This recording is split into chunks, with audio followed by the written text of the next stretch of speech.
Jadi ceramah saya pada malam ni berkisar tentang hukum hakam, sejarah dan sebagainya. Kita bagi pada orang lain lah. Di hukum hakam yang berkaitan dengan korban, insyaAllah saya akan ceramah sikit, lebih kurang 30 minit. Kemudian saya akan buka untuk soalan tuan-tuan nak tanya apa. Kalau saya nak cerita semua bab korban, tak habis malam ni tuan-tuan semua.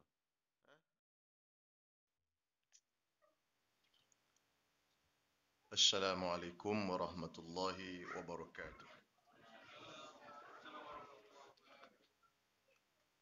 Bismillahirrahmanirrahim. Alhamdulillahi rabbil alamin. Wassalatu wassalamu ala ashrafil anbiya'i wal mursalin wa ala alihi wa sahbihi ajma'in. Rabbi shrah li sadri wa yassir li amri wahlul 'uqdatam min lisani yafqahu qawli. سبحانك لا علم لنا إلا ما علمتنا إنك أنت العليم الحكيم. اللهم فقهنا في الدين وعلمنا التأويل وارزقنا فهم النبيين وحفظ المرسلين وإلهام الملائكة المقربين برحمتك يا أرحم الراحمين. أما بعد. الحمد لله.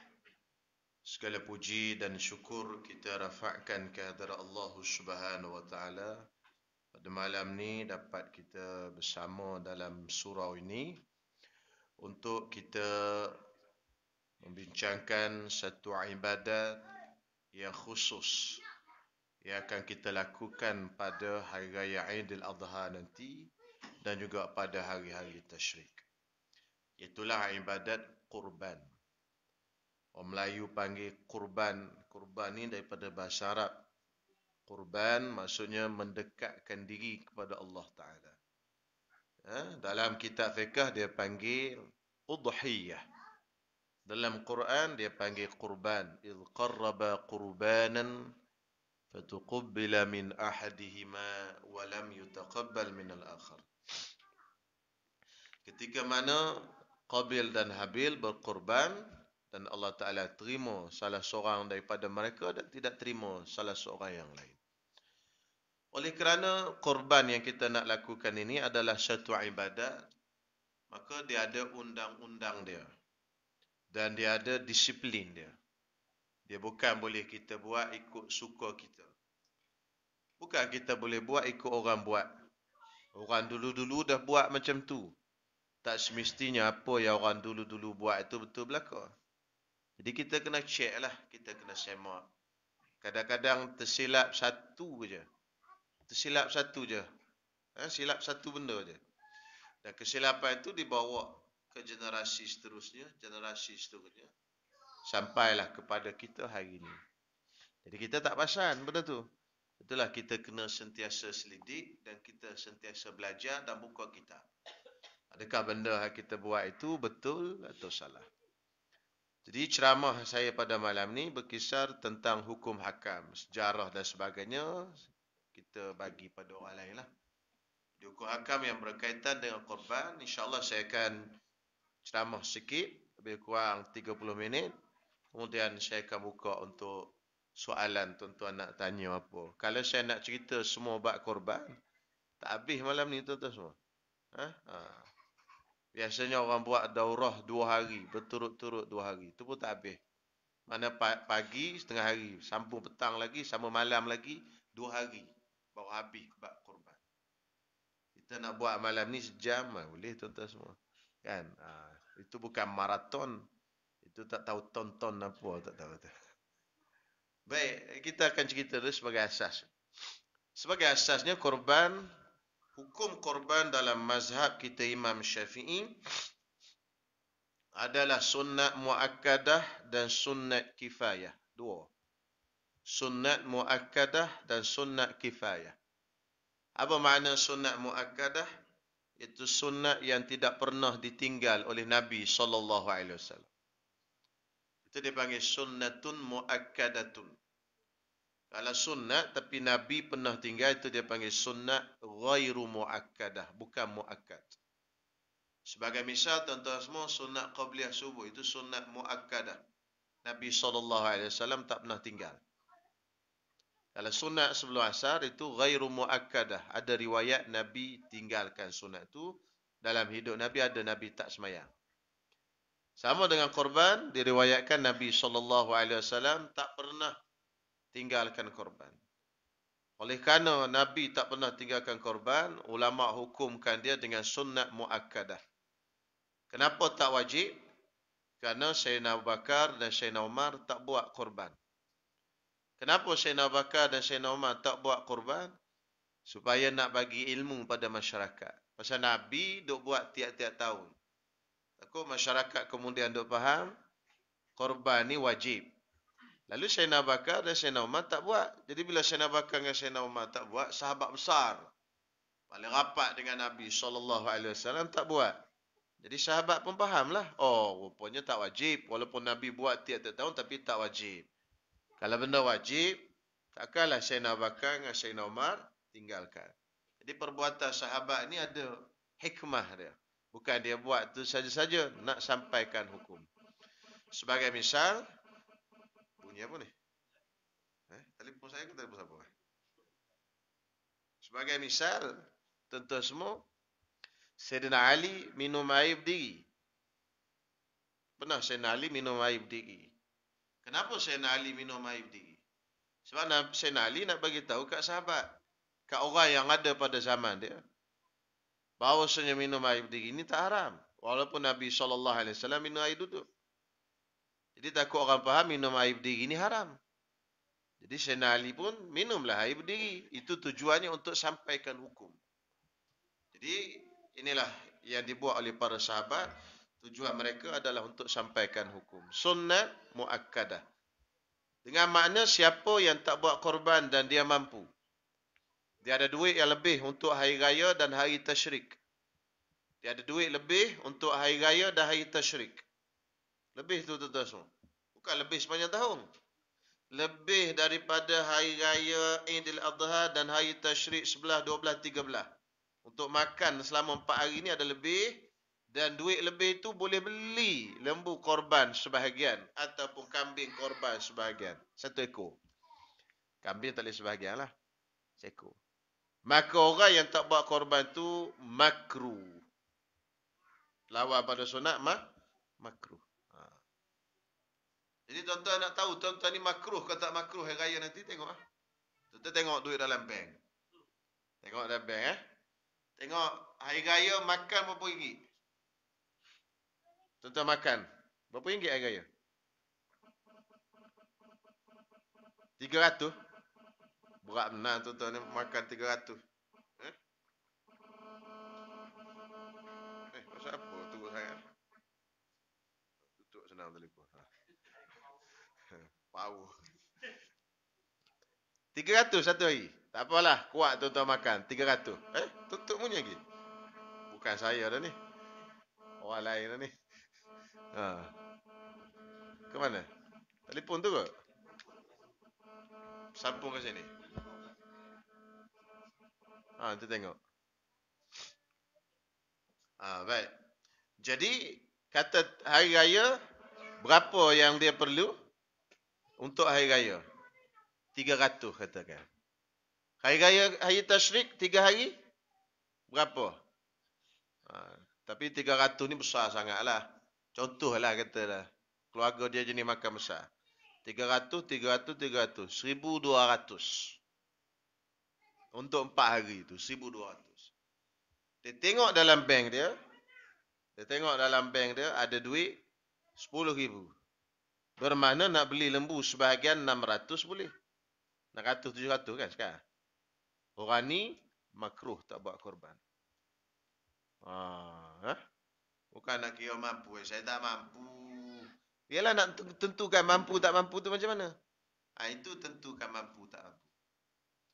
Dan satu rumah itu makruh belaka. Melainkan satu orang buat baru tak makruh. Itu dia panggil sunat kifayah tadi.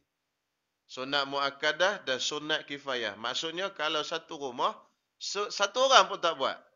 Satu rumah yang ditanggung oleh ketua keluarga tadi, kata bapa, ada isteri, ada anak-anak, satu rumah tu kena makruh. Kalau seorang buat dalam satu rumah tu, okey, yang lain tak terkena makruh.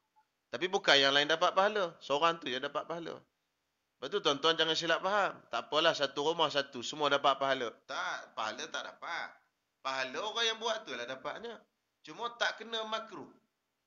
Makruh tadi. Bila mampu, dalam satu rumah tu ada seorang yang mampu, tiba-tiba tak buat. Tak buat tu. Satu rumah tu makruh. Tapi pahala dapat kepada orang yang buat tadi. Itu jelas hukum dia. Itu mana dia sunat muakkadah dan sunat kifayah. Kifayah tu macam fardu kifayah lah. Fardu kifayah kalau tak buat semua berdosa. Sunat kifayah kalau tak buat semua makruh. Makruh tu tak adalah sampai dosa. Cuma tak ada pahala lah hari raya kita. Kurang pahala. Tak, hari raya kita tu kurang pahala. Makruh. Macam sembahyang jemaah. Tak rapat saf. Makruh. Mana tak dapat pahala lah. 27 tu tak dapat. Kan? Gitu. Boleh? Selesai Kalau dalam rumah tadi, isteri yang buat korban, bukan suami buat. Bukan ketua keluarga buat. Adakah gugur tuntutan makruh tadi? Ya. Gugur tuntutan makruh tadi. Walaupun isteri buat. Patutnya ketua keluarga buatlah suami. Tapi tahun tu suami dia kedekut sikit. Isteri dia pemurah tahun tu. Isteri pula buat. Jadi adakah keluarga itu dah hilang makruh? Ya, seorang tak kisahlah ketua keluarga ke, tak ketua keluarga ke, tak kisah. Tetapi tidak bermakna semua dapat pahala. Yang dapat pahala itu adalah orang yang buat itu sahaja. Kemudian masalah yang kedua, kita nak buat korban untuk orang-orang yang bawah tanggungan kita. Sebagai contoh, anak kecil kita. Kan biasa orang buat korban untuk anak dia. Anak dia umur 10 tahun, dia masukkan nama anak dia. Boleh tak masukkan, korbankan untuk anak kita yang belum balik? Bukan duit dia, duit kita. Kalau korbankan dengan duit kita sendiri, boleh kita korbankan atas nama anak kita. Tapi kalau guna duit anak kita, tak boleh. Pasal anak kita, dia tak perlu kepada pahala lagi. Kita tak boleh guna duit dia. Pasal dia belum mukallaf. Anak hak kecil lah, hak besar tu lain cerita lah. Budak-budak ni tuan-tuan semua dia tak perlu pada pahala. Pasal apa? Pasal dia belum mukallaf. Dia buat dosa pun tak ada dosa. Kalau dia buat pahala adalah pahala. Tapi dia tidak memerlukan pahala. Pasal apa? Pasal dia tidak ada mukallaf. Tak, bukan mukallaf lagi. Kalau kita buat dengan duit dia, bermakna kita telah membazirkan duit dia. Dia tak perlu pun duit tu. Kita guna duit untuk buat benda yang dia tak perlu. Bazir. Seorang wali, seorang bapa tak boleh bazirkan duit anak. Kan? Macam mana anak saya ada duit, Ustaz? Dia saya tanggung. Boleh jadi, masa tok dia ada dulu, bapa kita lah. Tok dia tu sayang sangat kat cucu dia. Dia tak sayang kat anak dia. Itu biasa tuan-tuan semua. Tak. Tok ni sayang kat cucu lebih pada anak dia. Dia kata, kau tak payahlah, kata dia. Kau ni membazir duit, biar aku bagi kat anak kau, kata dia. Dia pun hebahkan harta kat anak dia. Kat cucu lah. Ada 2 juta. 2 juta dia bagi kat cucu dia. Bapaknya miskin. Anaknya kaya. Tapi siapa yang menjaga duit anak tadi? Yang jaga duitnya wali. Wali ni siapa? Bapak. Jadi bapak ni tadi ambil duit 2 juta tadi untuk buat korban untuk anak dia. Tak boleh, haram. Sama lah duit raya. Duit raya tu semua duit anak kita. Kita pun kumpul-kumpul tengok adalah dalam 1000. Kita pun ambil duit raya anak kita 600 buat korban untuk anak kita. Tak boleh, haram. Pasal apa? Pasal duit itu duit dia. Dan dia tak perlu pada korban. Korban-korban ni nak ke pahala. Pahala tak perlu budak-budak. Tapi kalau kita buat dengan duit kita, buat atas nama anak kita, boleh tuan-tuan semua. Anak kita dapat pahala. Budak-budak dia boleh pahala tuan-tuan. Cuma dia tak ada dosa aja. Pahala boleh. Pahala ada. Dia semayang, dapat pahala kat dia. Pok dia dapat pahala mengajar semayang, budak tu dapat pahala semayang. Tapi kalau dia buat dosa, dia tak dapat dosa. Pasal rufi'al qalam. Allah Ta'ala angkat pen tulisan daripada 3 orang. Orang tidur sehingga dia bangun, orang gila sehingga dia sedar, kanak-kanak sehingga dia balik. Kanak-kanak ni dia tak ada dosa. Pahala dia ada. Jadi bapa dapat pahala hibah bagi duit tadi dan anak dapat pahala korban. Pahala tu dia boleh bawa, dia boleh carry on sampai dia besar. Dia boleh carry on sampai dia besar. Ada pahala tu. Dia balik, tengok-tengok akaun pahala dia dah ada sikit. Dah start dah. Dosa tak start lagi. Pasal apa? Pasal amalan nak dia buat dah. Sebab tu anak-anak kita suruh semayang sejak kecil ni. Jadi dia dapat pahala. Jadi bila dia start balik tu, tengok akaun bahagian pahala dah ada. Akaun bahagian dosa kosong lagi. Pasal dia tak dikira dosa. Jadi banyaklah dia. Walaupun budak ni belum mukallaf, tapi pahala dia ada. Baik, selesai. Kemudian yang seterusnya, tuan-tuan semua, yang biasa kita buat juga, korban untuk orang mati. Di dalam mazhab kita, Imam Syafi'i, korban untuk orang mati tidak boleh dibuat, melainkan dia pesan wasiat sebelum dia meninggal. Kenapa soalannya tak boleh buat untuk orang mati? Kerana orang mati ni, kerana ibadat korban ni perlu kepada niat. Dan asal yang niatkan korban tu ialah tuan dia. Sekarang ni tuan dia dah mati. Jadi kita kena pergi minta izin kat dia untuk niat. Pasal dia tak pesan pun suruh kita buat korban. Jadi nak buat untuk dia, kita kena pergi minta izin kat dia untuk niat. Kita pun pergilah kat kubur dia. Tanya kat dia lah. Mak, boleh ke saya nak buat korban untuk mak? Dia pun jawab dalam kubur, boleh. Kita pun lari balik. Walaupun dia jawab boleh pun tuan-tuan semua tak boleh pakai dah. Pasal apa? Pasal dia dah mati. Sebab itu buat korban untuk orang mati tak boleh. Sebab ibadat ni kena tuan dia ni asal. Semayang Allahu Akbar. Boleh orang lain tolong niat semayang kita? Kalau boleh orang lain tolong niat, mana orang lain boleh semayang lah. Aku rasa letih ni. Kau tolong semayang sikit kat aku. Naik lah. Tak apa, aku bagi RM10, kata dia. Tak boleh. Yang ibadat badan ni langsung tak boleh. Minta izin ke tak minta izin tak boleh. Tapi ibadat harta boleh. Tapi kena minta izin. Kan? Jadi korban ni ibadat harta. Boleh tapi kena minta izin. Kalau ibadat badan semayang. Semayang langsung tak boleh. Minta izin ke tak izin ke tak boleh berlaku. Aku minta izin kau, aku nak semayang untuk kau. Memang tak boleh. Kalau boleh izin kita tuan-tuan semua, relax tuan-tuan semua. Kita duit banyak ni ke izin kat orang je. Aku izin kat kau lah semayang. Setiap rekaan RM10. Tak apa, aku sanggup bayar. Jadi tuan-tuan tak boleh. Lalu tuan-tuan jangan lagi buatkan korban untuk orang mati. Nama orang mati tak boleh dalam mazhab Syafi'i. Itu kena. Melainkan semasa dia hidup dulu, sebelum dia meninggal, dia pesan. Mat, kalau ayah mati nanti, meninggal nanti, kau buat korban untuk ayah daripada harta pusaka ayah tu. Maka buatlah setahun tu. Setahun saja. Ambil daripada harta pusaka itu, tolak siap-siap. Berapa harga korban? 700. Hak lain baru bagi pusaka. Pasal wasiat kan kena laksanakan dalam hitungan berapa? 1/3. Mana-mana wasiat si mati dalam hitungan 1/3 kena buat. Jadi tengok-tengok duit dia berapa? Duit dia ada 6,000. 600 baru 1/10. Tak apa. Tengok-tengok ada berapa? 6 darab 3 apa? 1,800. 1,800. Korbannya 600. Boleh lagi. Kalau dia tinggal 1,500, korban 500. Tak boleh buat korban. Pasal wasiat ni lulus setakat berapa? 1/3. Tak boleh laksanakan. Tak sah. Melainkan dengan keizinan waris. Waris setuju. Itu bab lain lah. Itu kena faham tu. Jadi lagu mana saya nak buat untuk mak saya? Buat macam ni.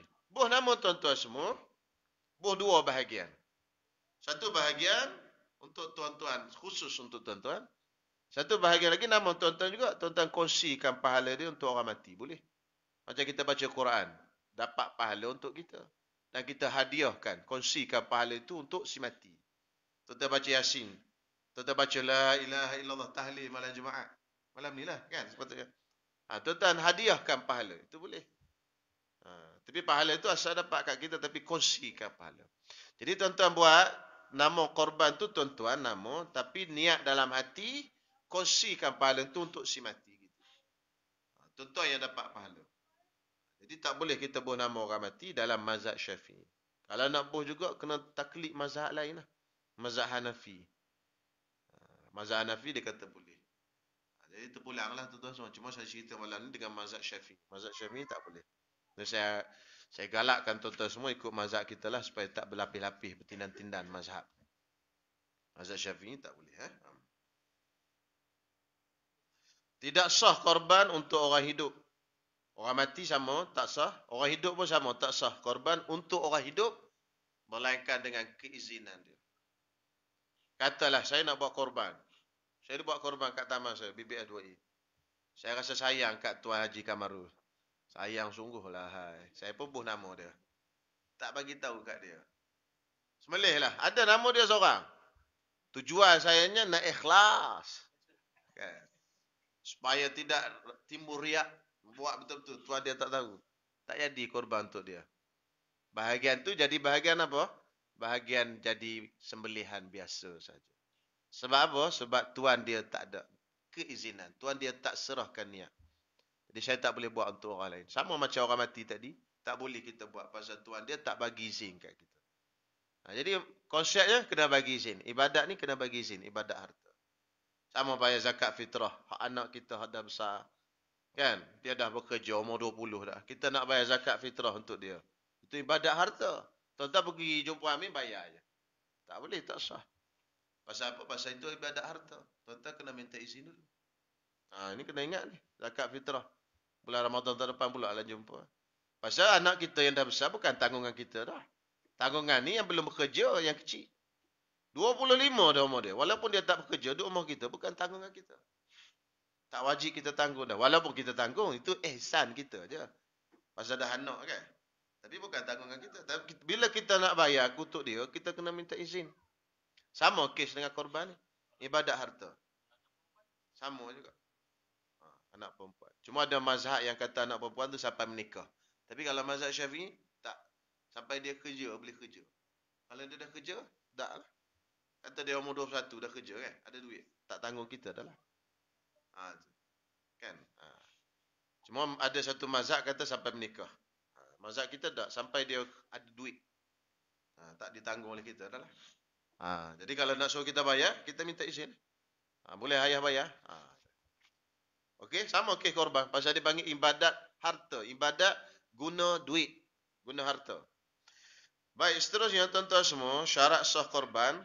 Ada beberapa syarat sah korban lah. Saya nak cerita banyak-banyak ni tuan-tuan semua. Banyaklah tuan-tuan semua. Antaranya tuan-tuan, yang pertama sekali, syarat sah korban ialah mesti kita niat korban tadi. Ini penting. Siapa yang kena niat korban? Yang kena niat korban tu orang yang berkorban tu lah. Asalnya pasal korban tu kita. Saya nak korban. Saya lah kena niat. Baik. Saya tak ada di situ. Macam mana nak buat? Saya boleh wakilkan dan serah niat tu kepada orang yang ada di situ waktu sembelih. Sebab itu tuan-tuan, kalau afdalnya, paling afdal sekali, tuan-tuan jangan lari ke mana hari korban tu. Jangan tuan-tuan royup je nak petang-petang datang nak ambil daging je. Bukan sini kot, tempat lain lah. Sini tak ada berlaku rasanya. Tuan-tuan, sebab apa kita nak datang? Masa sembelih tu kita niat sendiri. Takut-takut orang sembelih tu terlupa niat kat kita. Dia pun main kelang kabut tak niat tuan-tuan semua. Apa jadi? Tak jadi korban lah. Jadi sembelihan biasa. Ini kena faham. Korban ni kan saya sebut dari awal, dia ibadat. Jadi dia ibadat, dia ada syarat, dia ada rukun, dia ada benda yang perlu. Jadi kita untuk yakinnya masa lembu kita ni, lembu kita nak sembelih. Pak, Tok Imam ke Tok apa, tukang sembelih tu, tarik tu kita niat. Inilah korban sunatku tahun ini kalau Allah Ta'ala. Kalau korban wajib, hak nazar, inilah korban wajibku kan Allah Ta'ala. Selesai tuan-tuan, dapat pahala. Kalau kita tak ada kat situ, kena-kena, dia sembelih dah. Tukang sembelih pun terlupa pula niat. Tak boleh sambung balik dah leher tu. Sambung sembelih balik tak jadi dah. Sebab tu lah kita kena hati-hati. ihtiyat, bercermat. Jadi kalau tuan-tuan ada di situ, hadirlah. Sekurang-kurangnya untuk niat. Duduk kat tepi. Yang kedua pula, bila kita tengok binatang sembelihan tu, dapat pahala lain pula. Mula-mula, Nabi kata, Ya Fatimah, wahai Fatimah, bangun, kumi, fashhidi udhiyatik. Bangun dan pergi tengok sembelihan kamu. Fa'innahu awwala qatratin yaqturu yughfaru laka dhambuk. Yughfaru laki dhambuk.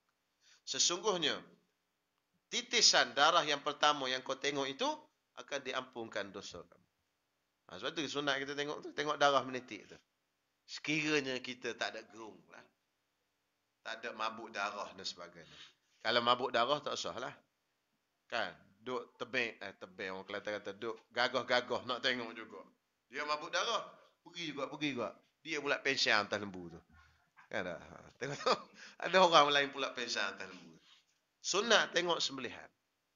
Selain daripada kita senang nak niat. Baik, kalau kita tak hadir di situ macam mana? Kita kena wakilkan kepada seseorang untuk niatkan. Siapa nak niat? Terpulanglah sama ada juru sembelih ataupun orang yang asing dia ada di situ, dia menerima wakil kita untuk kita dia menerima wakil kita untuk berniat kepada sembelihan. Seolah-olah kita lah wakil ni, bila kita wakilkan orang, seolah-olah kita lah di situ. Macam tu imam. Saya wakilkan tu imam untuk menikahkan anak saya. Dia kata. Jadi seolah-olah tu imam tu bapak lah. Tu imam boleh menikah lah. Sebab yang menikahkan sebenarnya bapak. Tapi dah bapak tak boleh bila dia pegang tangan pengantin, tangan dia lebih sejuk daripada pengantin. Dia pula terketak-ketak. Saya tak boleh lah tu imam, saya daulat betul lah, tak boleh kata dia. Saya pegang tangan nak menikah tak boleh kata dia. Tu imam je lah nikahkan. Takut saya menikahkan diri saya sendiri pula. Jadi dia bagilah ke tu apa? Tu imam tadi. Jadi seolah-olah tu imam tadi bapak lah. Jadi bila kita wakilkan seseorang, orang tu niat, seolah kita lah niatnya.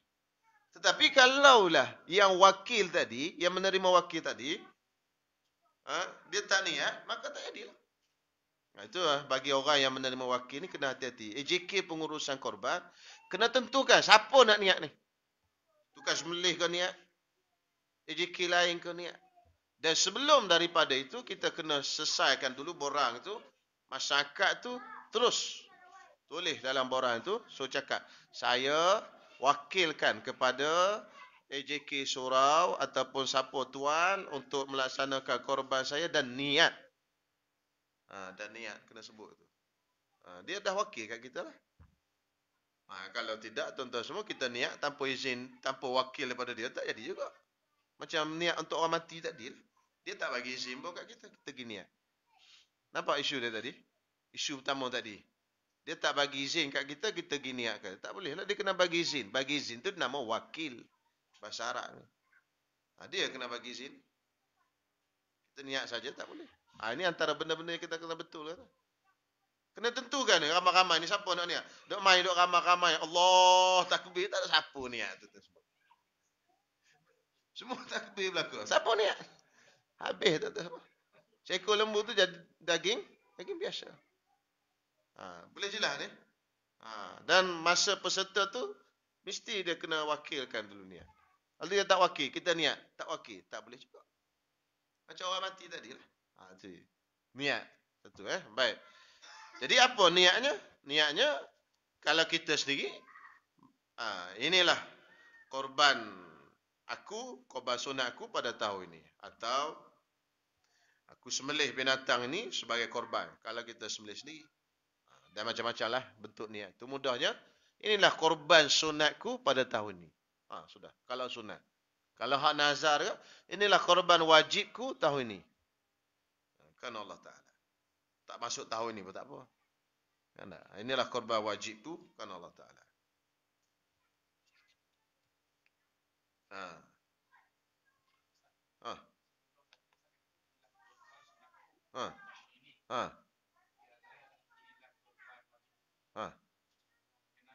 Nazar tu wajib bila nazar dia diwajib. Hukum pun berbeza. Nazar, asal korban ni sunat tadi Saya tak sebut, tak sentuh di awal tadi. Asal korban, sunat, muakkad dan sunat kifayah. Tapi kalau nazar, jadi wajib.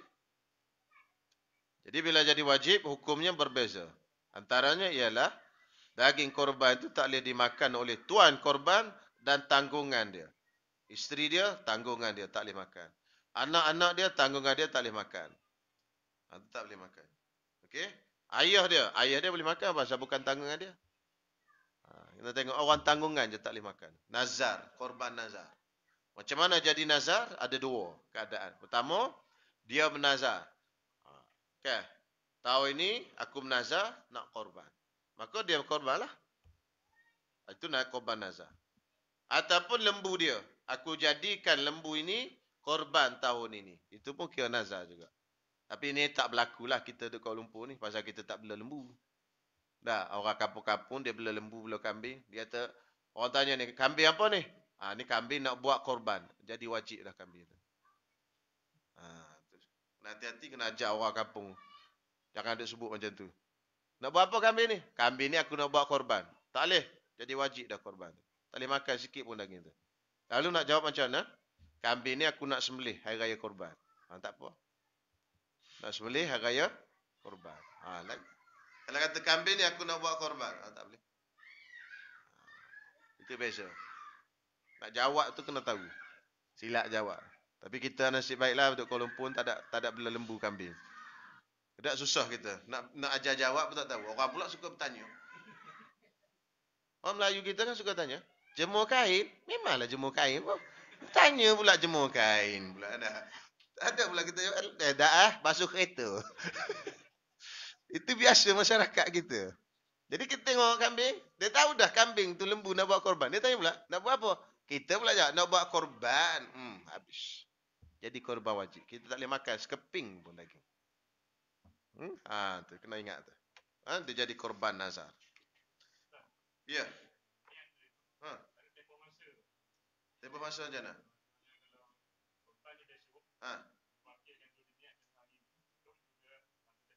Okey, niat bila boleh start niat? Niatnya kita boleh niat bila kita tahu dah lembu kita kat mana.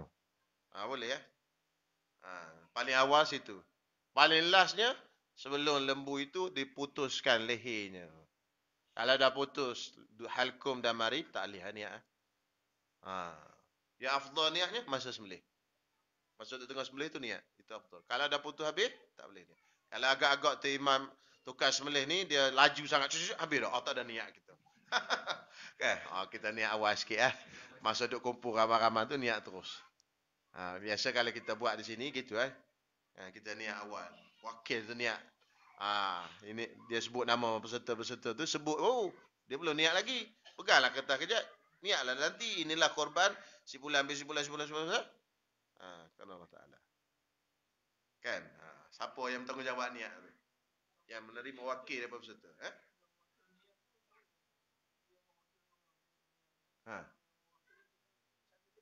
Cara dia akad lah. Masa kita isi borang tu akad.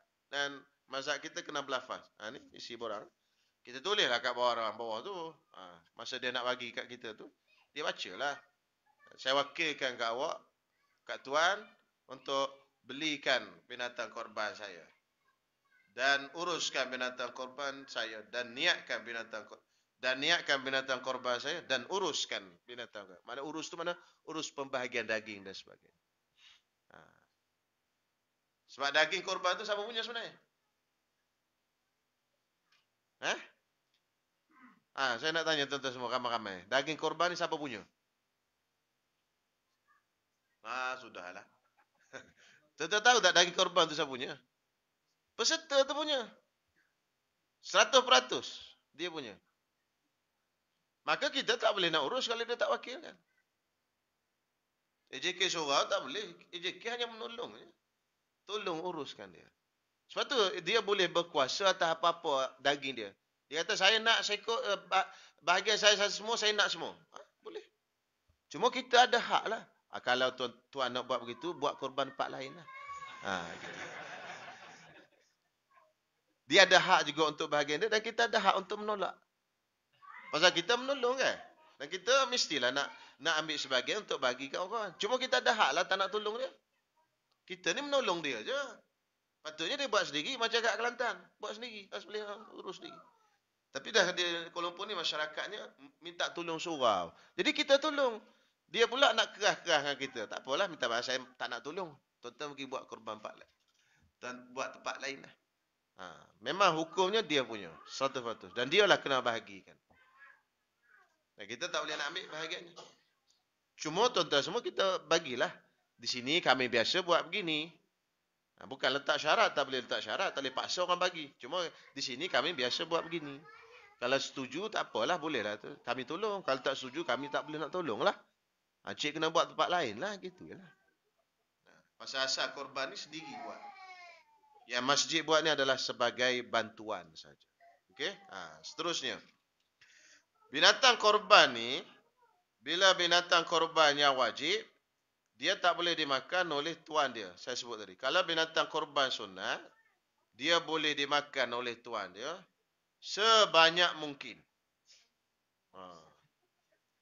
Sebanyak mungkin.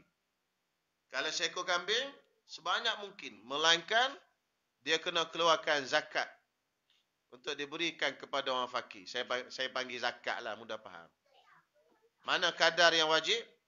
Kadarnya ialah wajib. Kadarnya ialah sekali masak. Sebesar tapak tangan, lebih kurang setengah kilo. Setengah kilo. Ataupun sekilo. Sekali masak berapa? Besar tapak tangan ni berapa kilo? Setengah kilo ke sekilo ni besar ni? Setengah.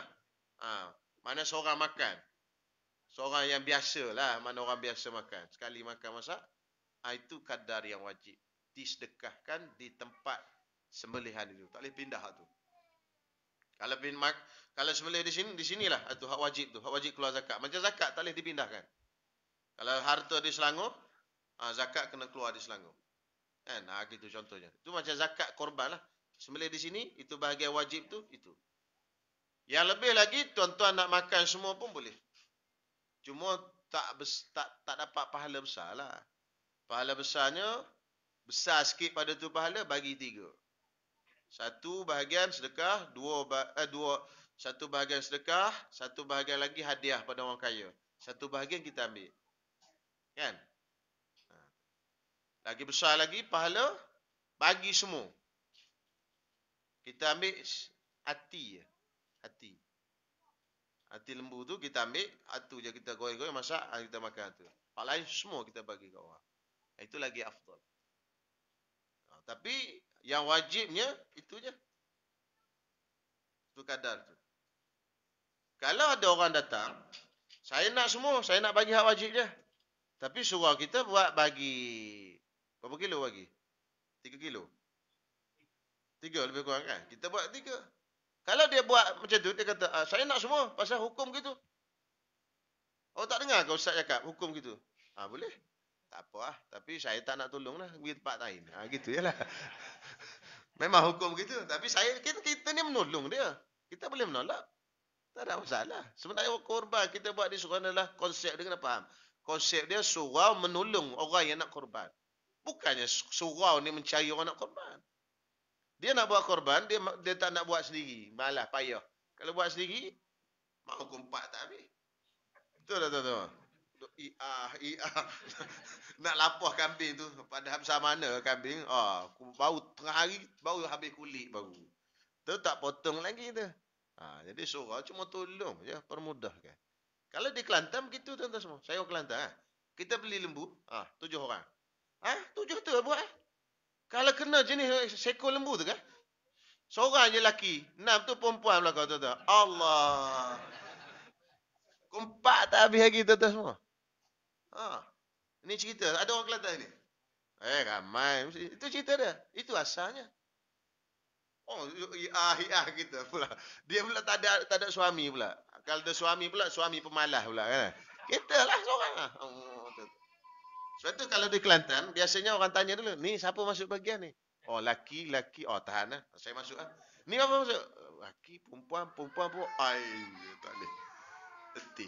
Itu asal. Di Kelantan tak ada lagi lah. Tak konsep buat di surau macam kita. Banyak buat sendiri.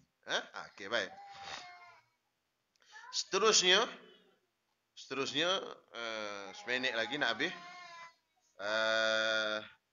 Saya buka. Binatang korban. Lah ni.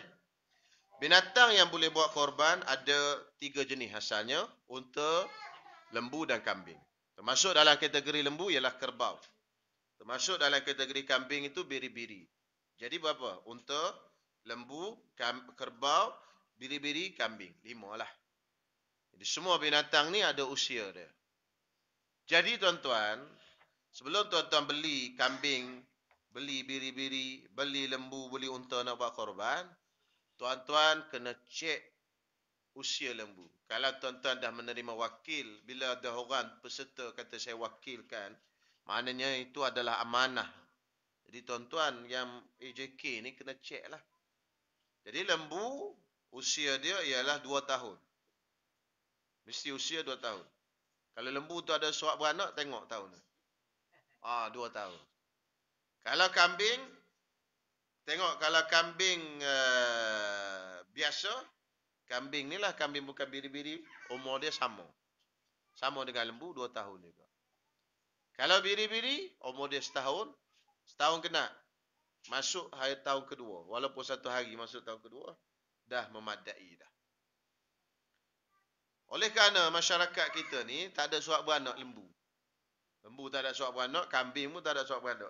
Tak ada lagi saya jumpa orang buat suak beranak lembu. Jadi kita pun tak tahu umur 2 tahun tu. Yang tukang bela lembu pun tak tahu. Pasal lembu dia banyak-banyak. Maka perlu kita rujuk kepada ahlul khibrah. Orang yang berpengalaman tentang umur lembu. Maka orang yang berpengalaman tentang umur lembu, mereka mengatakan lembu ini bila masuk cukup usia dia, balik dia tadi, umur 2 tahun tu balik. Kan, kambing tu biri-biri, umur setahun tu kan balik. Lembu ni, dia baliknya, tandanya dengan bersalin gigi. Lalu, boleh cek lah tengok gigi bersalin. Gigi susu dah tak ada, tukar gigi kapak. Kena selak. Semua gigi dia bersalin. Balik tu. 4 batang depan. Betul Orang biasa lembu, 4 batang depan. Jadi kita pun sembelih. Lepas pada kita sembelih, masa sebelum sembelih, tak berani nak selak lembu. Tak, dia garang tu. Dia tahu dah nak kena sembelih. Lepas sembelih, kita pun selak mulut. Selak-selak mulut, tengok lembu tu tadi, tak habis bersalin gigi. Maka apa jadi? Tak jadi korban lah. Tak ikut syarat. Satu tuan-tuan kena cek sebelum-sebelum. Tuan-tuan nak minta ganti siapa? Orang jual. Nak ganti? Dah sembelih dah, mana boleh ganti kata dia. Tak sembelih boleh tukar. Macam mana nak buat tu? Tak apa. Pasal apa? Tak cukup syarat. Allah takkanlah Allah Ta'ala tak maaf. Allah tuan-tuan. Dah tak cukup syarat. Nak maaf macam mana? Tengok orang haji tahun 1992 ke 93 ke? Tengok. Kalau tuan-tuan masih ingat tuan-tuan semua. Masa tu belum ada kota lagi haji. Pergi ke Arafah, ramai tuan-tuan. Jemaah haji Malaysia ada yang tak sempat masuk pada Arafah. Tak dapat haji tuan-tuan. Stuck dalam bas. Sampai ke subuh pagi raya tak boleh masuk lagi Arafah. Padang tak boleh. Jam. Mesti kena masuk di antara zuhur sampai ke subuh pagi hari raya. Mesti kena masuk walaupun sekejap dalam padang Arafah. Itu kan waktu wukuf tu. Tak masuk dalam padang Arafah, dia ada sepadan di Arafah. Tak masuk, tak boleh. Tak dapat haji. Dalam haji, rukun paling besar sekali, wukuf pada Arafah. Hak lain boleh bayar dam. Hak lain boleh lepas tu boleh. Tawaf bila-bila masuk boleh. Sepanjang tahun tuan-tuan semua. Tuan-tuan tak balik 4 bulan. Tak apa, tak tawaf di situ. Tunggu nak tawaf. Tak ada masalah. Cuma tak tahalul sani lah. Boleh? Jadi walaupun dah, bukan salah saja lah. Bukan salah. Tapi begitu hukumnya. Lepas tu tuan-tuan kena cek. Tengok lembu tu, selak-selak mulut dulu. Tanya tukang tu, cukup dah. Masa nak pergi tempah tu, tengok dulu, selak dulu mulut tu. Suruh tukang jual tu tunjuk. Kita pun kena belagak pandai lah sikit. Selak sikit. Dia pun selak. Kita pun tak tahu gigi kapak macam mana, gigi susu macam mana. Tengok gigi, ya belakang kita. Tanyalah tuan-tuan semua Syekh Google. Dia tunjuklah gambar tu, gigi kapak macam mana, gigi susu macam mana. Supaya tak ditipu gitu. Ni kapak dah dia. Ya ke? Oh, kapak dah ni, tengok ni besar ni. Kita pun kapak lah. Rupanya perlu cukup lagi. Baik, itu tanda dia lah. Kita kena cek. Kalau dah sembelih, tak boleh. Jadi orang peserta lembu tu semua tak dapat korban lah tu. Jadi antara risiko tak dapat korbannya, pertama tak niat. Keduanya apa? Umur lembu itu tak cukup. Lagi pula syarat-syarat lembu tadi, mesti selamat daripada aib yang mencacatkan. Maknanya yang mengurangkan daging. Antaranya, tak berkudis yang teruk. Kerana kudis itu dia rosakkan daging. Tak tempang. Kalau tempang tak boleh. Tempang tak boleh lembu tu. Kenapa? Dia menyukarkan bergerak. Bila dia tak boleh nak bergerak, bermakna dia makan sikit dan dia daging dia tak elok. Tak boleh buta. Buta kedua-dua belah mata atau sebelah saja. Tak boleh. Bila cek lembu tu. Buta ni mana ada orang cek. Tuan-tuan cek kan lembu buta ke tak sampai? Tak dia buta. Tuan-tuan pergilah dulu buat apa-apa joget ke depan lembu tu dulu kan. Nampak dia angguk-angguk tu mana tak buta lah. Kena cek lah tengok lalu ke apa. Itu antara tanggungjawab kita ni bukan senang tuan-tuan semua. Pekak tak apa. Buta tak boleh. Pasal buta ni dia melemahkan, mencacatkan cari makan. Bermakna lembu itu kurang dari segi zat. Bila buta dia tak boleh cari makan sendiri. Itu kaedah dia. Dan tidak kurang daging walaupun sedikit. Sampai-sampai lembu terpotong ekor, tak boleh. Tengok ekor tak ada dah, kena kerat ke orang. Itu tak boleh. Tak boleh jadi korban. Telinga putus. Tak boleh. Putus. Cuma dalam mazhab Hanafi boleh dengan syarat telinga tu putus tak melebihi 1/3. Bermakna kalau telinga tu besar ni, kita bagi 3. Tengok-tengok, tidak melebihi 1/3. Sah dalam mazhab Hanafi saja. Mazhab kita tak boleh. Tak bunting. Kalau lembu bunting tak sah korban. Sembelih-sembelih. Tengok-tengok lembu tu ada anak dalam perut. Maka lembu itu tak jadi binatang korban. Tak ada bahagian tu. Tu pun kita kena cek lah juga. Lembu ni bunting ke tak bunting? Itu banyak cerita tu semua. Bukan senang lah. Banyak cerita dia. Jadi, kalau bunting tak sah. Dan syarat-syarat lain tu, benda-benda lain saya buka untuk soalan lah. Kalau tuan-tuan nak tanya, mungkin ada benda-benda yang saya belum sempat sentuhkan lagi. Kalau tuan-tuan nak tanya. Jadi nak sebut semua ni, balik pukul 12.30 kita ni. Jadi tuan-tuan, saya buka soalan. Apa yang tuan-tuan yang rasa keliru sikit, boleh saya jawab. Okey. Setakat ni dulu untuk ceramah. Saya buka soalan. Ada soalan?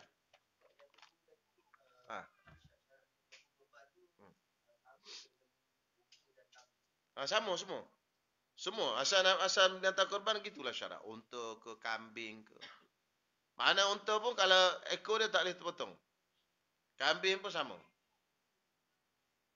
Walaupun ekor kambing tu sikit je, tapi ada daging juga.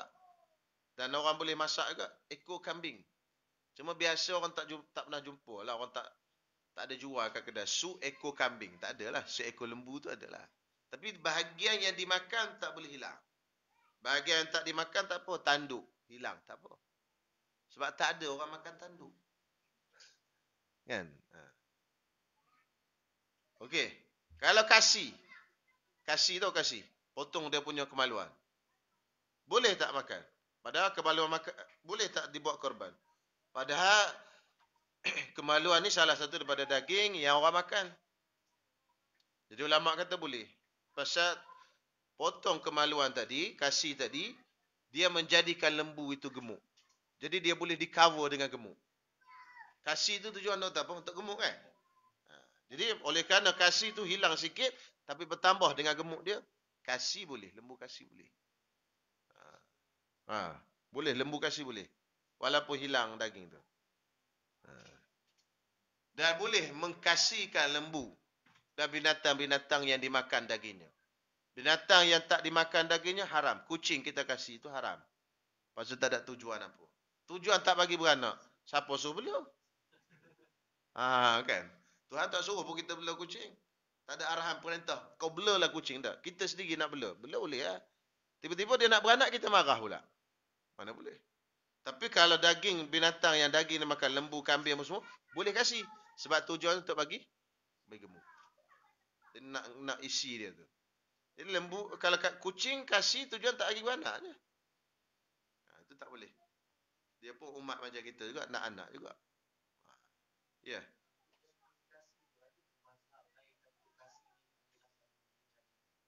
Tak. Saya tak pasti mazhab lain, tapi kalau mazhab kita dia tak kira cacat lah. Mazhab lain nanti kena check kita lain lah. Tapi maknanya dalam mazhab Syafi'i boleh, pasal dia ada cover. Cacat di situ, cacat mana hilang kebaluan, tapi digantikan dengan daging yang gemuk tadi. Itu disebut dalam kitab fiqh mazhab Syafi'i. Mazhab lain saya tak boleh jawab lah. Sebab tak boleh jawab sekarang lah, kena check dulu. Saya tak pasti. Ah.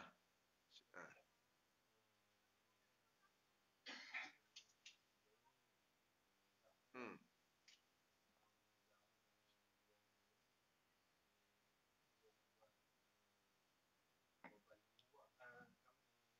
Akikah. Akikah ke korban. Ha. Ha. Ha.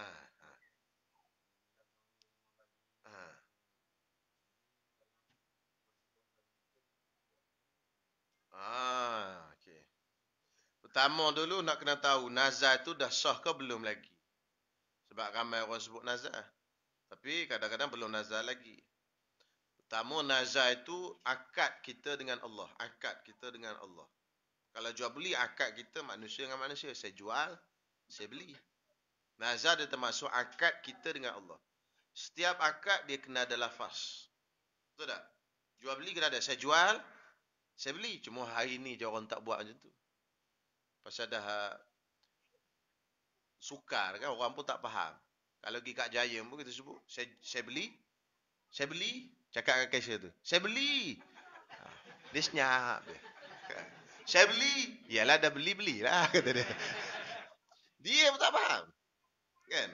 Jadi itu sukar. Jadi terpaksa taklid mazhab lain. Tapi kalau ikut asal mazhab Syafi'i, setiap akad mesti ada lafaz. Sirah nama dia. Maka nazar mesti ada sirah. Baru jadi.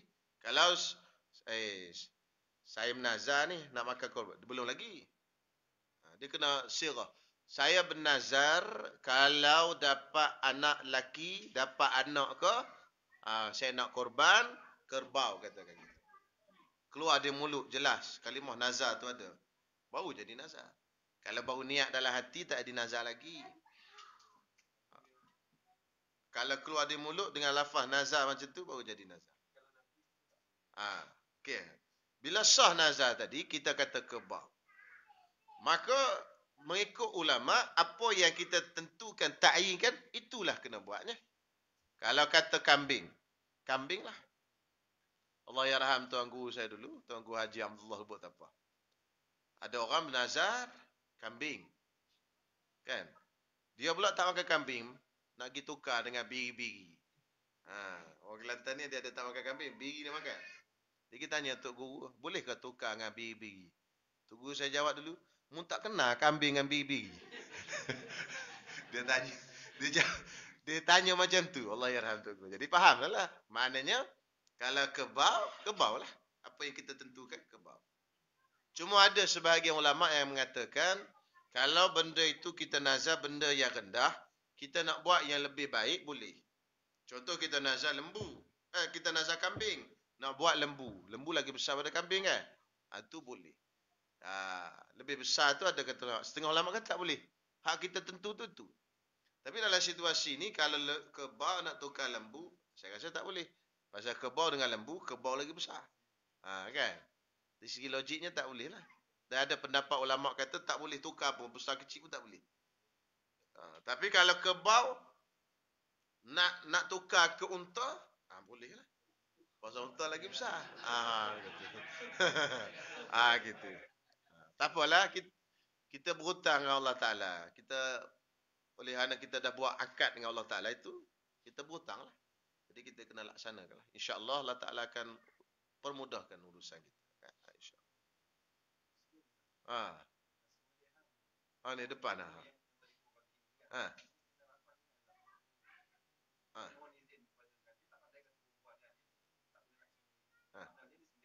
Ha. Hmm. Sembelih. Sembelih tak apa. Sembelih kita bagi masa serah borang tu terus bagi isi. Ha. Termasuk dalam akad tadilah. Untuk sembelihkan binatang saya, niat untuk beli, sembelih, niat dan uruskan binatang saya. Termasuk semua lah tu. Kita kena buat macam tu lah. Masyarakat tulis sikit tu. Jadi dia pun bagi, kita ajar. Kita kena ajar tuan-tuan semua. Dengan ajar itu kepada peserta itu dapat ilmu. Sebab itu tuan-tuan semua, saya nak cerita satu cerita. 10.30 kita berhenti kan? 10.30. Satu cerita berlaku di India. Ayah kepada Maulana Zakaria Kandahlawi. Maulana Zakaria ni alim lah. Kan? Ni Fadailul Amal ni siapa tulis? Maulana Ilyas Yunus. Ayah dia. Ayah dia Maulana apa tak ingat. Ilyas ke apa tak ingat nama. Jadi ayah dia ni dia jual beli emas. Ayah dia nama Maulana. Maulana ni orang alim lah. Tok guru besar lah. Kalau baru habis belajar ni dia panggil Mulvi. Tu orang India, Mulvi. Tu bahasa dia orang lah. Kita kalau habis mengaji ni tak tahu panggil apa kan. Kalau tok guru besar tu Maulana. Jadi Maulana Zakaria ni tuan-tuan semua dia buat urus niaga dengan India. Hindu ni jual emas. Jadi Maulana bawa emas nak pergi trading. Jadi dia ada emas lama nak pergi trading emas baru. Jadi Maulana bila nak trading itu Hindu tadi nak bagilah emas. Dia kata tak boleh macam ni. Maulana ajar. Emas tak boleh trading. Hukum fiqh tak boleh trading emas. Jadi kita kena jual dulu emas kita. Dia tak boleh tukar emas. Itu jual emas dengan emas. Haram. Itu hukum dia. Dia kena jual. Pasal tak sama berat.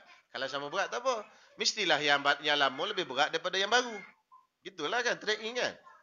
Dia tak ada sama berat. Yang lama jadi murah, dia lebih berat. Yang baru dia mahal, lebih ringan daripada yang lama. Jadi Maulana kata tak boleh. Jual dulu. Jadi Maulana jual dulu emas kat Hindu tadi. Dia pun bagi duit. Bagi duit kat Maulana. Maulana dapat duit. Tanya emas baru ni. Berapa? Sekian. Tak cukup dengan duit ni. Tambah duit lain. Masuk duit lain. Beli emas tadi. Pulang balik duit dia. Dan dapat balik emas kita nak. Dapat emas kita nak. Duit dia tadi berserta tambahan sikit ekstra duit. Lagu tu boleh. Kalau tukar terus, tak boleh. Jadi tuan-tuan semua nak cerita, bukan cerita emas ni, nak cerita korban ni. Tu kena belajar bab muamalat. Jadi tuan-tuan semua, Maulana ni ajar sampai pandai Hindu ni tadi. Satu hari ada mulwi ni, budak baru habis belajar, dia nak pergi jual emas ni, nak trading. Dia pun bagi emas dia. Main ni. Hindu pula mengajar dia. Tak boleh tuan. Mana boleh macam ni kata dia. Kalau nak jual emas dengan emas macam ni, orang Islam macam ni. Dia pun heran. Macam mana pula Hindu lebih alim pada aku ni? Dia mulwi baru habis belajar di pondok. Dia tanya, siapa yang ajar kau macam ni? Bagi tahulah Maulana. Saya tengok nama Maulana Ilyas ke apa. Jadi ayah pada Maulana Zakaria ni. Dia kata kalau Maulana ajar betul kata dia. Jadi sebab tu tuan-tuan semua kita dalam buat akad ke buat korban ni, di samping orang kata pelik kau ni, kita bagi ilmu sekali kat peserta. Memang cik kena wakilkan kat saya. Kalau cik tak wakilkan, korban cik tak boleh. Saya buat sebelum ni tak ada apa, bagi duit aja, tak ada bunyi-bunyi pun. Ni kena baca-baca pula kata dia. Memanglah cik, tak boleh. Kalau tak buat tak sah dalam mazhab Syafi'i. Gitulah. Boleh jelas tuan-tuan semua kena wakil.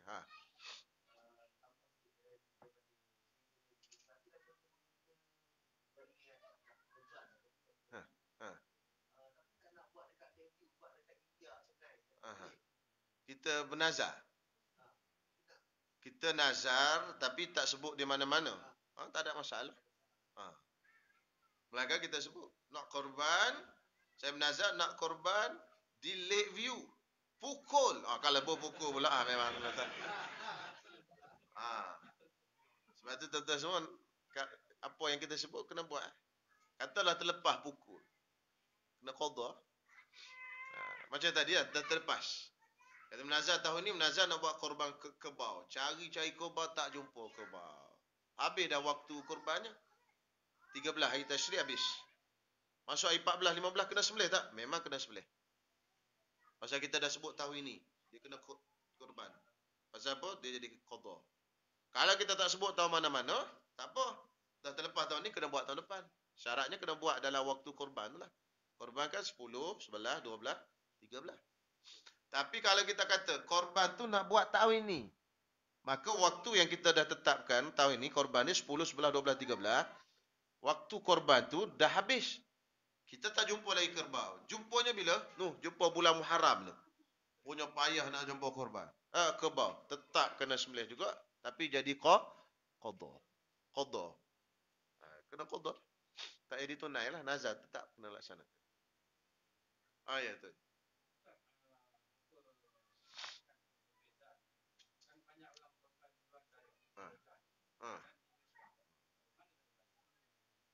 Dia gini.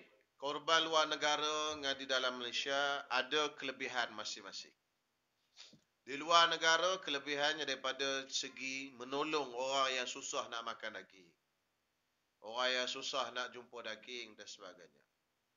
Itu dari segi fadilat tu pula. Kalau buat di Malaysia, depan mata kita, fadilat lain pula. Pertama, kita boleh tengok darah meniti. Fadilat satu bab lain pula. Yang kedua, kita boleh niat sendiri. Fadilat lain pula. Yang ketiga, kita wujudkan syiar korban, syiar, lambang agama. Sebab korban ni syiar. Jangan sampai tuan-tuan buat korban luar negara sampai tak ada syiar di negara sendiri. Itu tak boleh. Tuan-tuan kalau ada duit, buatlah dua. Satu di luar negara, sini. Nak buat syiar. Tahu syiar tu lambang. Mana kalau orang mari, orang tengok, ni negara Islam, tengok. Lembu banyak, sembelih. Hari raya ni. Orang tahu, ni negara Islam. Sembahyang berjemaah. Orang masuk kampung ni. Sembahyang Jumaat syiar juga. Orang masuk kampung ni tahu, ini kampung Islam ni. Siapa? Sana sembahyang Jumaat, sana sembahyang Jumaat, sini sembahyang Jumaat. Sebab tu kalau tak ada satu jemaah dalam kampung tu, satu pun tak ada, kerajaan, raja, pemerintah Islam wajib perangi. Hantar tentera serang. Syiar, pasal hilang syiar. Bukan benda cik-cik. Kata kampung tu dah disuruh buat jemaah, tak nak juga. Tak nak buat. Kerajaan kata, kamu kena buat dalam kampung ni paling kurang 5 jemaah pasal kampung besar. Tak buat. Satu tempat pun tak buat. Buat kat rumah je. Tak ada sembahyang jemaah di surau masjid. Tak ada syiar. Orang masuk ke kampung tak tahu. Ni kampung apa ni?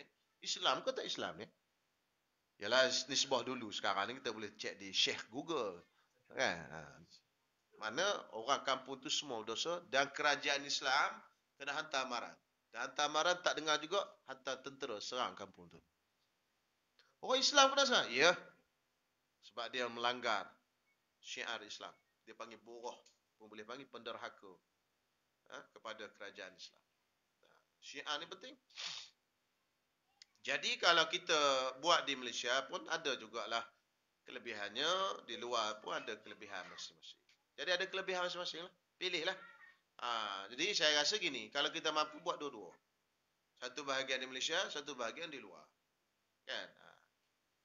Malaysia 600, luar 300. 1,000 lebih kurang. Boleh lah. Duit banyak. InsyaAllah Allah Ta'ala ganti. Korban ni insyaAllah. Orang yang biasa buat korban dia tahulah. Dia buat tiap tahun pun tak ada rasa kurang duit dia. InsyaAllah. Kalau tak buat tu dia rasa kurang. InsyaAllah. Sebab apa yang kita keluarkan wang ringgit kita ke jalan Allah Subhanahu Wa Ta'ala, Allah Ta'ala akan ganti. Ingat tu, ganti Allah Ta'ala. Tak ada pernah orang yang bersedekah miskin. Ma naqasa malu 'abdin min sadaqah. Tidak ada orang yang kurang harta dia dengan sebab bersedekah. InsyaAllah. Okey? Ada soalan lain? Ya, betul.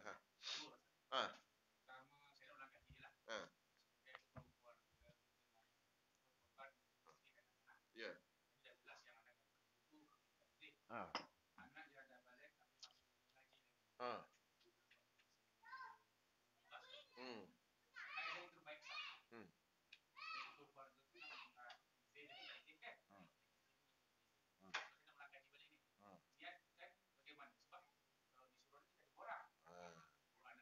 Untuk anak yang dah balik.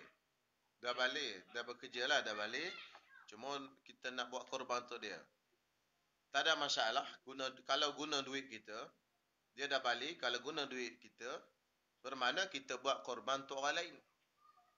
Kan? Itu ya. Masuk dalam kategori kita buat korban untuk orang lain.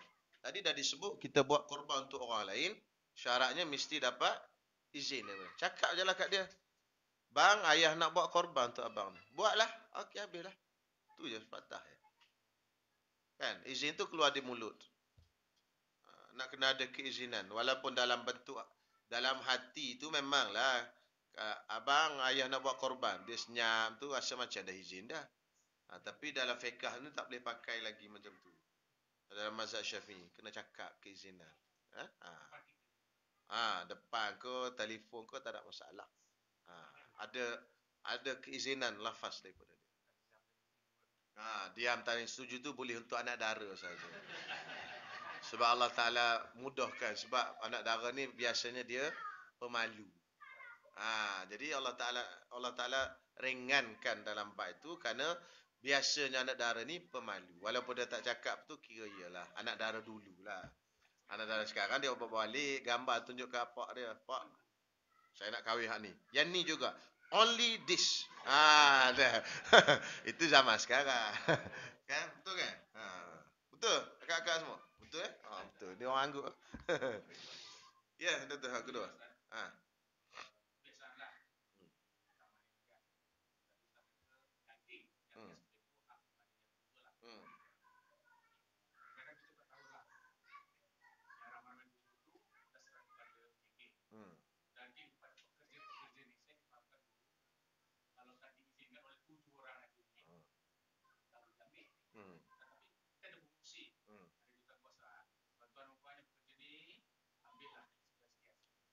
Sebab itu betul lah hukum asalnya yang memiliki daging itu adalah peserta.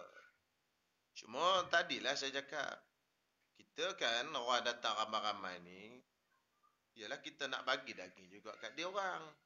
Tapi nak tunggu keizinan daripada peserta, nak kena minta, lepas tu ada yang tak nak bagi pula, susah lah.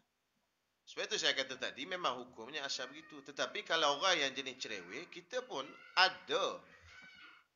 Ada apa benda, kita punya cerewet kita juga. Jadi kalau tuan cerewet, saya tak boleh tolong tuan lah. Saya ni cuma menolong. Kan? Jadi, tuan kalau cerewet macam ni, bermakna tuan kena buat tempat lain lah. Gitu je lah.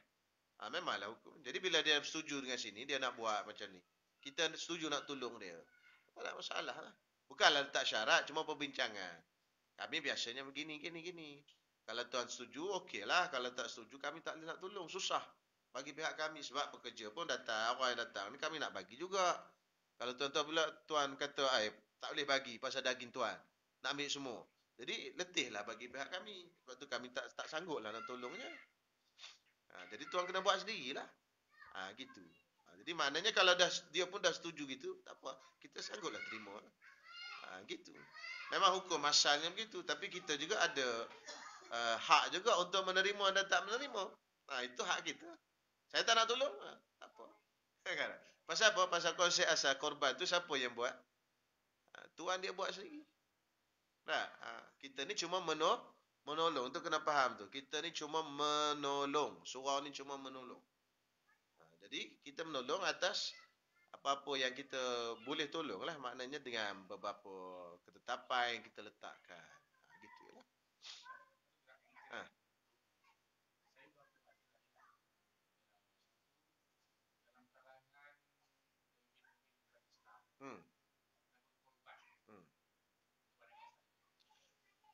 Orang bukan Islam tak boleh buat korban. Pasal apa? Pasal dia syarat sah korban tu untuk orang Islam. Cuma kalau dia nak bagi lembu korban, boleh. Sebagai contoh, ada YB Hindu. Dia pun bagilah lembu kat surau Lakeview ni satu. Dia bagi kat surau. Milik siapa sekarang lembu tadi? Milik surau lah. Tadi milik siapa? Tadi milik Hindu tadi. Sekarang dia dah bagi kat surau. Milik surau. Lalu surau sekarang ni, AJK dia semua orang Islam lah kan. Surau ni sekarang nak buat apa lembu tadi? Terpulang pada surau. Dah milik surau dah. Tadi, kata macam contoh harta pusaka. Masa ayah dia hidup, harta ayah. Boleh tak kita ambil harta dia? Tak boleh. Marah kat dia lah. Oi, kereta aku tu. Dia dah mati. Kereta tu jadi siapa punya? Kita punya lah. Jadi pusaka kan. Semalam tak boleh guna kereta tu. Pasal ayah punya. Hari ni dah jadi hak kita dah. Oh, kita boleh guna. Pasal dah jadi pusaka. Itu cara perpindahan milik. Sama ada melalui pusaka. Melalui hibah. Melalui jual beli. Itu semua bentuk memindahkan milik. Sekarang ni dia dah hibah kat kita. Jadi milik surah lah. Lepas tu surah pun tengoklah. Ginilah ramai-ramai JK ni kita pilih hak. Rasa tak mampu. Masukkan nama. Untuk korban. Boleh masuk 7 orang. Jangan masuk 17 orang. 7 je. Semua JK nak masuk belakang 17. Nah ya. Masuk 7 orang. 7 tadi tu dapat pahala korban.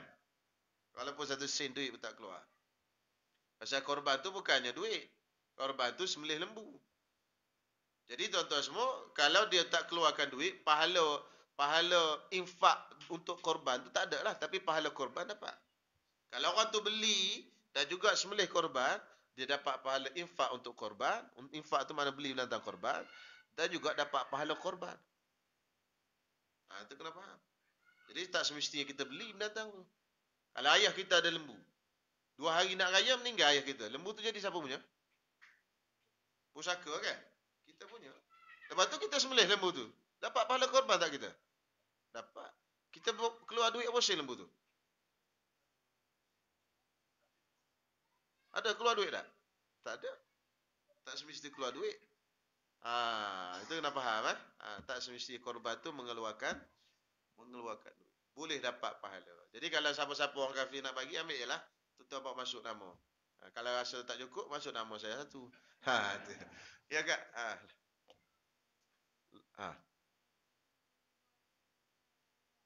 Macam mana tak dengar? Duit kutu. Ha. Lepas tu nak buat korban tak akikah?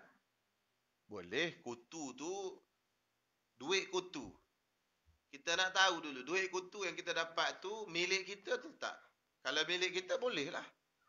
Untuk korban ke, untuk buat apa, tak ada masalah. Kalau bukan milik kita, itulah kena soal. Sekarang ni, kita main kutu 10 orang. Kita dah sepakat dah. Untuk meminjamkan. Kutu ni dia akad pinjam. Okey? Bulan ni katalah si A ni dapat. 9 orang lagi bagi pinjam kat si A. Betul tak? Bulan depan si B dapat. 9 orang lagi bagi pinjam kat si B.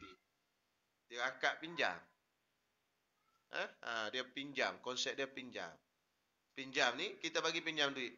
Tuan-tuan bagi pinjam duit tu kat saya. Boleh tak saya guna duit pinjam tu? Boleh.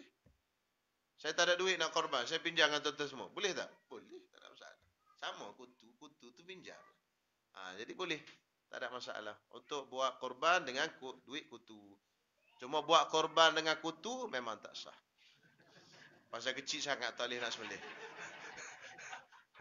Duit kutu boleh dengan kutu tak boleh. Minta maaf. Okey. Ada soalan lagi tak? 2 minit lagi pukul 10.30. Ya kak.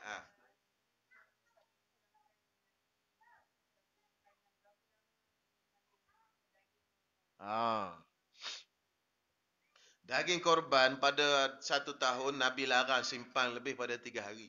Ada 1 tahun. Tapi jangan dengar habis, tak habis lagi. 1 tahun tu Nabi larang simpan daging korban lebih pada 3 hari. Kenapa tahu itu Nabi larang simpan? Kerana ada orang-orang pendatang yang sampai ke Madinah. Orang yang masuk Islam datang ke Madinah dan mereka ni kelaparan. Jadi kalau simpan bermakna tak bagi sedekah kat mereka. Jadi Nabi larang simpan daging korban untuk lebih pada 3 hari, suruh dibagi sedekah. Terutama sekali kepada orang pendatang baru datang ni ke Madinah. Pasal mereka orang susah dan baru masuk Islam. Selepas daripada tahu itu, Nabi tak larang dah untuk simpan daging korban. Jadi hadis itu hadis mansuh dia bagi. Hadis mansuh kita belajar dalam usul fiqh. Hadis yang telah dibatalkan hukum. Itu dia panggil mansuh. Memang ada hadis tu. Jadi orang duk bawa hadis tu, duk jaja hadis tu. Sebenarnya hadis tu telah dibatalkan hukumnya. Jadi sekarang ni berapa lama boleh simpan daging korban? Simpanlah seberapa lama yang boleh selagi larat makan. Kan, dah ada peti ais kan banyak sifat kan. Sampai masuk korban tahun ni pun tak habis lagi dari korban itu pun tak ada masalah. Ha. Bukan banyak, tak makan agaknya darah tinggi. Kan? Tak ada masalah. Tidak dilarang berapa lama simpan. Jadi yang 3 hari itu hadis tu telah dibatalkan hukumnya. Jadi kena dengar elok-elok. Memang ada hadis. Jadi takut tuan-tuan baca hadis, tak boleh simpan sampai 3 hari. Sudahlah kata dia. Daging korban tahun lepas pun ada di peti ais aku. Macam mana kata dia. Tak ada masalah. Itu dia bagi mansuh dah dibatalkan. Di hadis tu sifat macam ni kan Nabi kan tuan-tuan semua. Dia hayat Nabi berdakwah 23 tahun. Ada hadis ni mula-mula halal benda ni, haram benda ni. Macam nikah muta'ah. Nikah muta'ah mula-mula halal, lepas tu haram. Jadi Syiah dia ambil halal, haram dia tak pakai. Tu sampai sekarang dia duduk muta'ah.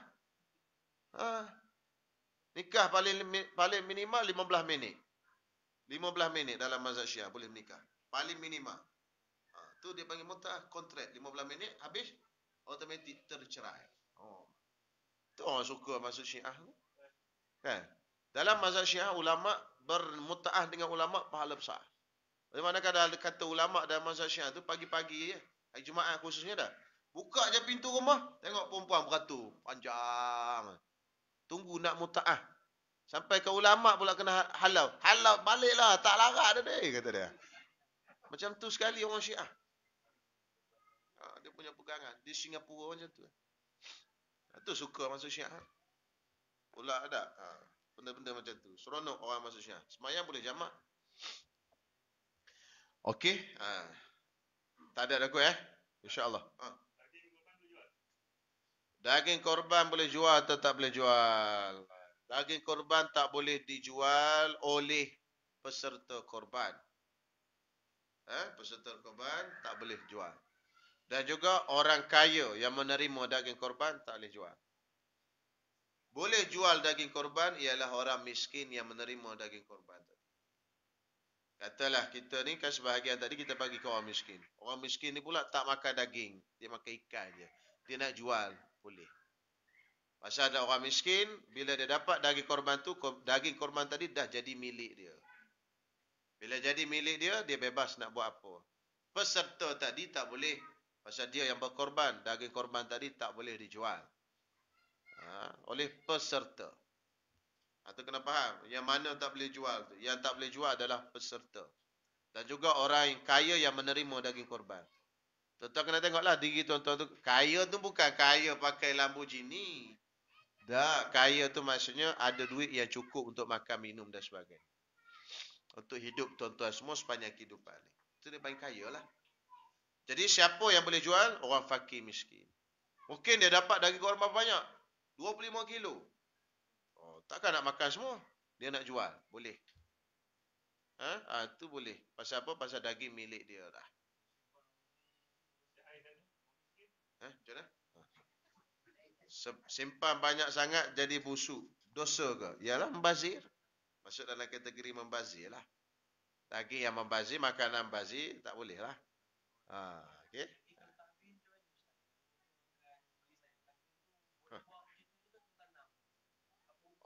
Daging korban tadi, kalau tak habis, adakah kita kena tanam atau tak? Tak ada wajib tanam, tak ada wajib apa. Cuma orang kita menghormati pasal daging itu daging korban. Takut dimakan oleh anjing dan sebagainya, itu saja. Tu. Daging tu. Pasal daging tu adalah ibadat. Jadi eloknya kita tanamlah kalau yang sisa-sisa tu. Tapi tidak wajib. Tidak wajib. Itu pun daging yang dimakan je. Tulang tak payah pasal tulang memang tak ada orang makan. Kan? Jadi tak adalah kata sampai kita makan, lepas kita makan sup tulang tu, kumpul pula satu tulang tu pergi tanam. Tak lah, tak ada masalah. Cuma sebagai penghormatan. Macam kuku. Kuku kita ni bukanlah wajib ditanam. Tapi kalau kita potong, sunat kita tanam sebagai menghormati ni manusia ni. Ciptaan manusia ni adalah bentuk Nabi Adam alaihi salam. Walaqad karramna Bani Adam. Muliakan jasad Bani Adam. Lembu tadi, lembu ibadat kepada Allah SWT. Jadi benda sisa-sisa daging yang tak habis. kita cincang-cincang ada sikit-sikit tu kita tak bagi ke orang apa semua, lemak-lemak ke apa. Eloklah kita tanamkan sebagai penghormatan, bukannya wajib, tak wajib, sebagai penghormatan. Ha? Jadi saya kira setakat ni dulu insya-Allah. Jadi kalau tak faham ada masalah apa semua lagi, insya-Allah lah kita jumpa lain kali lah insya-Allah. Di malam pun dah lewat. Oh, malam memang dah lewat sangat ni. Dah. Jadi insya-Allah tuan-tuan semua jumpa semula lah insya-Allah.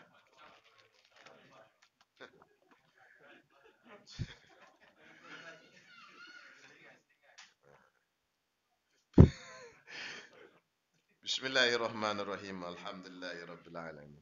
Wassalatu wassalamu ala asyrafil anbiya'i wal mursalin wa ala alihi washabbihi ajma'in. Rabbana taqabbal minna innaka antas samiul alim wa tub alaina innaka antat tawwabur rahim. Wa sallallahu ala sayyidina Muhammad wa ala alihi washabbihi wasallam. Walhamdulillah.